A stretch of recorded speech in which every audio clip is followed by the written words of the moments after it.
Hello दोस्तों, आपके अपने YouTube चैनल ट्यूटर सारस में आपका बहुत बहुत स्वागत है।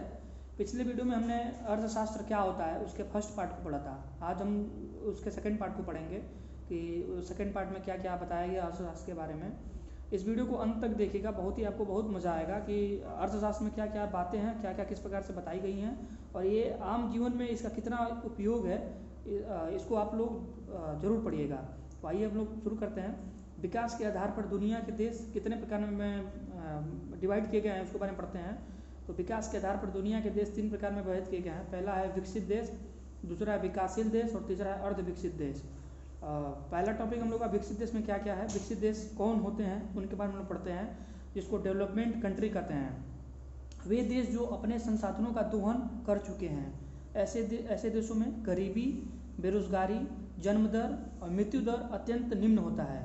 आइए एक बार और मैं आपको बताता हूँ। वे देश जो अपने संसाधनों का दोहन कर चुके हैं, ऐसे देशों में गरीबी, बेरोजगारी, जन्म दर और मृत्यु दर अत्यंत निम्न होती हैं। जबकि उन देशों में राष्ट्रीय आय और प्रति व्यक्ति आय बहुत उच्च होती है। जैसे वो देश हैं USA और यूरोप के कुछ देश, जैसे ब्रिटेन हो गया, फ्रांस हो गया, जर्मनी हो गया, ऐसे मतलब लगभग जैसे नॉर्वे हो गया, स्वीडन हो गया। यूरोप के जितने भी देश हैं वो उनकी राष्ट्रीय आय, प्रति व्यक्ति आय बहुत ही उच्च होती हैं। उन देशों को विकसित देश कहा जाता है। दूसरा टॉपिक हम लोग का विकासशील देश। विकासशील क्या देश होते हैं उनके बारे में पढ़ते हैं। ये देश अत्यंत तीव्र गति से अपने संसाधनों का दोहन कर रहे हैं। साथ ही गरीबी, बेरोजगारी, जन्म दर, मृत्यु दर, शिक्षा, चिकित्सा, परिवहन, मनोरंजन, राष्ट्रीय आय और प्रति व्यक्ति आय के क्षेत्र में सुधार कर रहे होते हैं। उनको विकसित देश कहा जाता है। कि इसका मतलब ये हुआ कि वो अपने संसाधनों को बहुत तेज़ी से दोहन कर रहे हैं और गरीबी, बेरोजगारी, जन्म दर, मृत्यु दर, शिक्षा, उन सबको कुछ घटा रहे हैं, शिक्षा को बढ़ा रहे हैं, चिकित्सा को सही कर रहे हैं, परिवहन सही है, मनोरंजन सही है।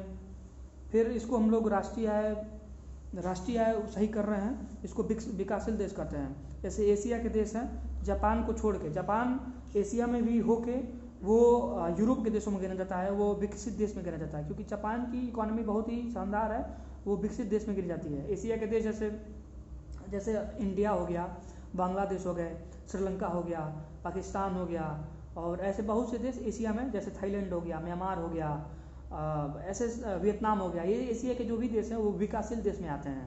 तीसरा जो हम लोग का टॉपिक है अर्ध विकसित देश। अर्ध विकसित देश क्या होते हैं इनके बारे में पढ़ते हैं। इन देशों में संसाधन के दोहन की गति अत्यंत निम्न होती है अथवा शुरू ही नहीं हुई है। इसका मतलब ये हुआ कि ये देश जो होते हैं वो संसाधन अपना दोहन ही नहीं कर पाए हैं या इनकी जो गति है बहुत ही निम्न रूप से है। ये देश गरीबी, बेरोजगारी, जन्म मृत्यु दर उच्च दर से झेल रहे हैं। इन देशों में गरीबी बहुत अत्यधिक है, खाने के लिए खाना नहीं है, बेरोजगारी है, उनके पास नौकरी नहीं है, जन्म मृत्यु दर उच्च दर से है, मतलब जन्म बहुत हो रहा है, मृत्यु भी बहुत ज़्यादा हो रही है इन देशों में। ये देश इस प्रकार से जूझते हैं। फलस्वरूप राष्ट्रीय आय और प्रति व्यक्ति आय अत्यंत निम्न होती है। इन देशों में जो राष्ट्रीय आय होती है, नेशनल इनकम और प्रति व्यक्ति आय, ये बहुत ही कम होती है। जैसे अफ्रीका के देश हैं, जैसे चाड हो गया, नाइजीरिया हो गया, सियरा लियोन हो गए और सोमालिया हो गया। अफ्रीका में जो भी देश हैं ये बहुत ही इस प्रकार से अर्ध विकसित देश है। एक ऐसा देश है जिसके बारे में मुझे ध्यान नहीं आ पा रहा है, वो देश है जहाँ पे 200 रुपये बस ब्रेड मिलता है। तो ऐसे समझ सकते हैं कि किस प्रकार से वो देश अर्ध विकसित है। तो आइए हम लोग आगे पढ़ते हैं। फिर विकास और नियंत्रण के आधार पर विभिन्न देशों की अर्थव्यवस्थाओं को 3 श्रेणियों में बांटा जाता है। कौन सी श्रेणियाँ हैं इसके बारे में पढ़ते हैं। पहली श्रेणी है पूंजीवादी अर्थव्यवस्था, जिसको कैपिटलिज्म इकोनॉमी कहते हैं। और दूसरी जो श्रेणी है समाजवादी अर्थव्यवस्था, जिसे सोशलिज्म इकोनॉमी कहते हैं। और तीसरी जो श्रेणी है मिश्रित अर्थव्यवस्था, जिसे मिक्स्ड इकोनॉमी कहते हैं। पूंजीवादी अर्थव्यवस्था, कैपिटलिस्ट इकोनॉमी क्या होती है इसके बारे में लोग पढ़ते हैं कि आप लोग बहुत सुनते होंगे कि बहुत से देश जो है पूंजीवाद देश हैं, बहुत से देश समाजवादी देश हैं, बहुत से देश हैं जो मिश्रित अर्थव्यवस्था वाले देश हैं। तो आइए इनके बारे में विस्तृत रूप से मैं आपको पढ़ाता हूँ कि कैपिटलिज्म इकोनॉमी किसे कहते हैं। तो पूंजीवादी देशों में समस्त संसाधन प्राइवेट सेक्टर के अधीन होते हैं और इनका मुख्य उद्देश्य लाभ कमाना होता है। इसका मतलब ये हुआ कि जो भी संसाधन है इन पूंजीवादी देशों में वो प्राइवेट सेक्टर के हाथों में होते हैं। जो भी काम करेंगे वहाँ की वो प्राइवेट सेक्टर ही करेगा और कोई वहाँ की गवर्नमेंट सेक्टर वो काम नहीं करेगा। जैसे वो कौन से देश समझते हैं, अमेरिका हो गया और अन्य यूरोपीय देश। अमेरिका इसीलिए हर इकोनॉमी में या किसी भी चीज़ में आगे है, यूरोपीय देश भी आगे हैं क्योंकि इनको जो भी इकोनॉमी चलती है वो प्राइवेट सेक्टर के थ्रू चलती है और प्राइवेट सेक्टर का काम होता है लाभ कमाना। इस वजह से पूंजीवादी अर्थव्यवस्था हमेशा आगे रहती है। दूसरे देश हैं वो समाजवादी अर्थव्यवस्था होती हैं जिनको सोशलिज्म इकॉनमी कहते हैं। तो आइए इसको समझते हैं क्या होती है ये। इस प्रकार की अर्थव्यवस्था वाले देशों में समस्त संसाधन सरकार के अधीन होते हैं। इनका प्रमुख उद्देश्य विकास होता है, जैसे चाइना और रसिया हो गया। आइए इसको बारे में विस्तृत रूप से समझते हैं क्या इसका मतलब हुआ कि ऐसी अर्थव्यवस्था जो संसाधन इनके होते हैं वो गवर्नमेंट सेक्टर के हाथ में होते हैं। इनका काम विकास होता है, लेकिन ऐसा रह नहीं गया है। चाइना का काम विकास के साथ विकास भी है। चाइना अमेरिका को टक्कर दे रहा है और रसिया तो मान सकते हैं इसका विकास काम है, क्योंकि रसिया में एक फैक्ट मैं आपको बताना चाहता हूँ। रसिया में अगर रसिया की पूरी पॉपुलेशन 14.5 करोड़ है। आप लोग सुन के हैरान रह जाएंगे कि ऐसा क्यों है। रसिया की जो पॉपुलेशन है 14.5 करोड़ है और अपने उत्तर प्रदेश की जो पॉपुलेशन है वो 19 करोड़ 98 लाख है। मतलब 20 करोड़ है उत्तर प्रदेश की जनसंख्या, और रसिया की पूरी टोटल जनसंख्या 14.5 करोड़ है। और रसिया आपको पता ही है विश्व का सबसे नंबर 1 क्षेत्रफल की दृष्टि में देश है और उसकी पॉपुलेशन जो है 14.5 करोड़ है। और वहाँ पे अगर एक लड़का पैदा होता है तो उसको 3 लाख रुपए के रूप में पुरस्कृत किया जाता है। अगर वहाँ पे रसिया में कोई लड़का पैदा हुआ तो उसे 3 लाख रुपए दिया जाता है कि वो आगे अपने आप को अपने परिवार में एक और लड़का पैदा करे। तो इस वजह से रसिया को विकास माना जाता है, समाजवादी अर्थव्यवस्था माना जाता है। फिर हम लोग आइए पढ़ते हैं मिश्रित अर्थव्यवस्था। ये क्या होती है, जिसे मिक्स इकोनॉमी कहते हैं। इस प्रकार की अर्थव्यवस्था वाले देशों में समस्त संसाधनों पर सार्वजनिक एवं निजी क्षेत्रों दोनों मिलकर कार्य करते हैं।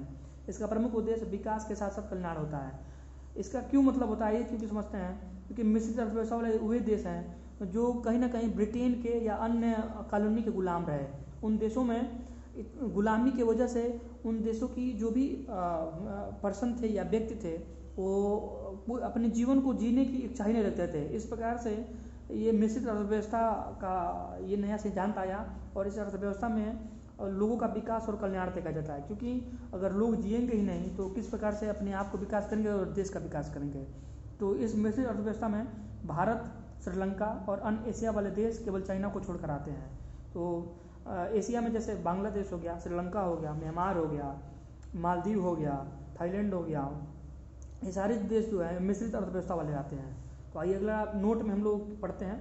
वर्तमान परिस्थितियों में समस्त समाजवादी एवं मिश्रित अर्थव्यवस्था वाले देश धीरे धीरे पूंजीवादी की ओर बढ़ रहे हैं। इसका मतलब ये हुआ कि अभी परिस्थितियाँ जो ऐसी उभर रही हैं तो ये जो भी मिश्रित और समाजवादी अर्थव्यवस्था वाले देश हैं वो पूंजीवादी की तरफ शिफ्ट हो रही हैं, क्योंकि उनको भी अगर वो भी लाभ नहीं कमाएंगे तो अपनी इकॉनमी को भी बचा नहीं पाएंगे, क्योंकि उनका जो कॉम्पिटिटिव है वो बहुत ही तीव्र रूप से आगे बढ़ रहा है। तो उनको अगर फेस करना है तो इन देशों को भी पूंजीवादी अर्थव्यवस्था के साथ आगे बढ़ना पड़ेगा। तो अगला टॉपिक हम लोग आइए आगे बढ़ते हैं। भारत में 1991 में विनिवेश की प्रक्रिया जारी की गई, जिसके अंतर्गत सार्वजनिक उपक्रमों को प्राइवेट सेक्टर के हाथों में बेचा गया और बेचा जा रहा भी है। इसका मतलब ये हुआ कि भारत में 1991 में लिबरलाइजेशन की पॉलिसी लाई गई, क्योंकि देश उस समय बहुत ही गरीबी और गर्त में जा रहा था। तो उस समय जो लिबरलाइजेशन का श्रेय मैं डॉक्टर मनमोहन सिंह को देना चाहता हूँ, जो हमारे फॉर्मर प्राइम मिनिस्टर हैं 2004 से लेकर 14 तक के, मैं उनको देना चाहता हूँ, क्योंकि उस समय वो फाइनेंस मिनिस्टर थे और लिबरलाइजेशन उन्होंने देश में लाया। और इसके वजह से अभी जो हम लोग हैं उनको उसका बहुत ही आधा हिस्सा श्रेय जाता है, क्योंकि प्राइवेट सेक्टर जिनका काम ही होता है लाभ कमाना, और जब तक लाभ नहीं होगा तब तक देश की इकॉनमी नहीं बढ़ेगी और हम लोग नहीं बढ़ पाएंगे। तो 1991 में लिबरलाइजेशन की पॉलिसी लाई गई और उस देश को काफ़ी फ़ायदा मिला। तो मैं एक और बात आपको बताना चाहता हूँ कि कोई भी जो कानून या कोई पॉलिसी आती है तो तत्काल उसका रिजल्ट नहीं मिलता है, कुछ समय बाद मिलता है। तो हर व्यक्ति को उस पॉलिसी को और उस जो भी योजना है उसको थोड़ा समझना चाहिए और इंतजार करना चाहिए, उसके बाद में उसको जरूर उसको फ़ायदा मिलेगा। तो कुछ सिद्धांत हैं, इसे थोड़ा सा पढ़ लेते हैं। सब इंपॉर्टेंट प्रिंसिपल क्या है, जैसे माल्थस का जनसंख्या सिद्धांत क्या होता है, रिकार्डो का लगान का सिद्धांत क्या है, जेबीसी का मांग का सिद्धांत क्या है। जेबीसी का मतलब होता है जेकब वाइनर। तो पहले हम लोग पढ़ते हैं माल्थस का जनसंख्या सिद्धांत क्या होता है। ये बहुत ही फेमस टॉपिक है, हर व्यक्ति हर बच्चा जानना चाहता है ये माल्थस का जनसंख्या सिद्धांत क्या है, माल्थस क्या, इसके सिद्धांत का मतलब क्या है। तो आइए पढ़ते हैं। माल्थस के अनुसार जनसंख्या की वृद्धि ज्यामितीय ढंग से बनती है, जबकि खाद्यान्नों की वृद्धि अंगगणित होती है। इसका मतलब ये हुआ कि माल्थस ये कहता है कि जनसंख्या की अगर वृद्धि होगी तो उसमें खाद्यान्नों की वृद्धि नहीं होगी, वो खाद्यान्न बढ़ाने के लिए व्यक्ति को और मेहनत करना पड़ेगा। अगर जनसंख्या बढ़ेगी तो खाद्यान्न की हमारे यहाँ कमी भी होने लगेगी। तो इस प्रकार से इसको मैनेज करना पड़ता है। तो इसका व्यावहारिक पहलू यह है कि बढ़ती हुई जनसंख्या के समक्ष खाद्यान्न संकट उपस्थित होता है। जैसे मैंने आपको पहले बताया कि अगर जनसंख्या बढ़ती है तो हमारे सामने खाद्यान्न का संकट उपस्थित हो सकता है। तो इसी के अनुसार कोई भी कंट्री जो होती है वो अपनी पॉलिसी हर 10 साल पर जनगणना कराती है कि कितने हमारे देश में जनसंख्या है और किस प्रकार से किस चीज़ की मांग है और डिमांड है, उस हिसाब से पॉलिसी लाई जाए और उस हिसाब से अपने अनाज या जो भी चीज़ें हैं उसको कैसे सुचारू रूप से लागू किया जाए। दूसरा जो हम लोग का है रिकार्डो का लगान सिद्धांत, ये क्या होता है, इसके बारे में हम पढ़ते हैं। इनके अनुसार लगान भूमि की उपज का वो हिस्सा होता है जिसके अदा करने की पश्चात भूमि के दोहन की अविनाशी शक्ति प्राप्त हो जाती है। इसका मतलब ये हुआ कि हम लोग जो भी लगान, जैसे अभी तो लगान नहीं दिया जाता है, लेकिन पहले जो लगान होती थी कि अगर हम उस ज़मीन का लगान दे रहे हैं, उस भूमि का लगान दे रहे हैं, तो उस भूमि का जो भी अधिकार है हमें मिल गया है। उसी इसका मतलब ये हुआ कि जो हम लगान दे रहे हैं तो उस भूमि पे जो चाहें वो हम कर सकते हैं। तो रिकार्डो का सिद्धांत यही कहता है। और जीबीसी का मांग का नियम क्या है, इसको पढ़ते हैं। मांग की आपूर्ति उत्पन्न होती है, परंतु जेबीसी के अनुसार आपूर्ति भी मांग उत्पन्न करती है। तो ये जेबीसी का मांग ये हमें बताता है। तो दोस्तों ये रहा पूरा मतलब अर्थशास्त्र का पार्ट 1 और पार्ट 2 का सारा संक्षेप में विवरण। आपको वीडियो अगर अच्छा लगा हो तो इसे लाइक शेयर जरूर करिएगा और हमारे चैनल को सब्सक्राइब जरूर करिएगा। जय हिंद।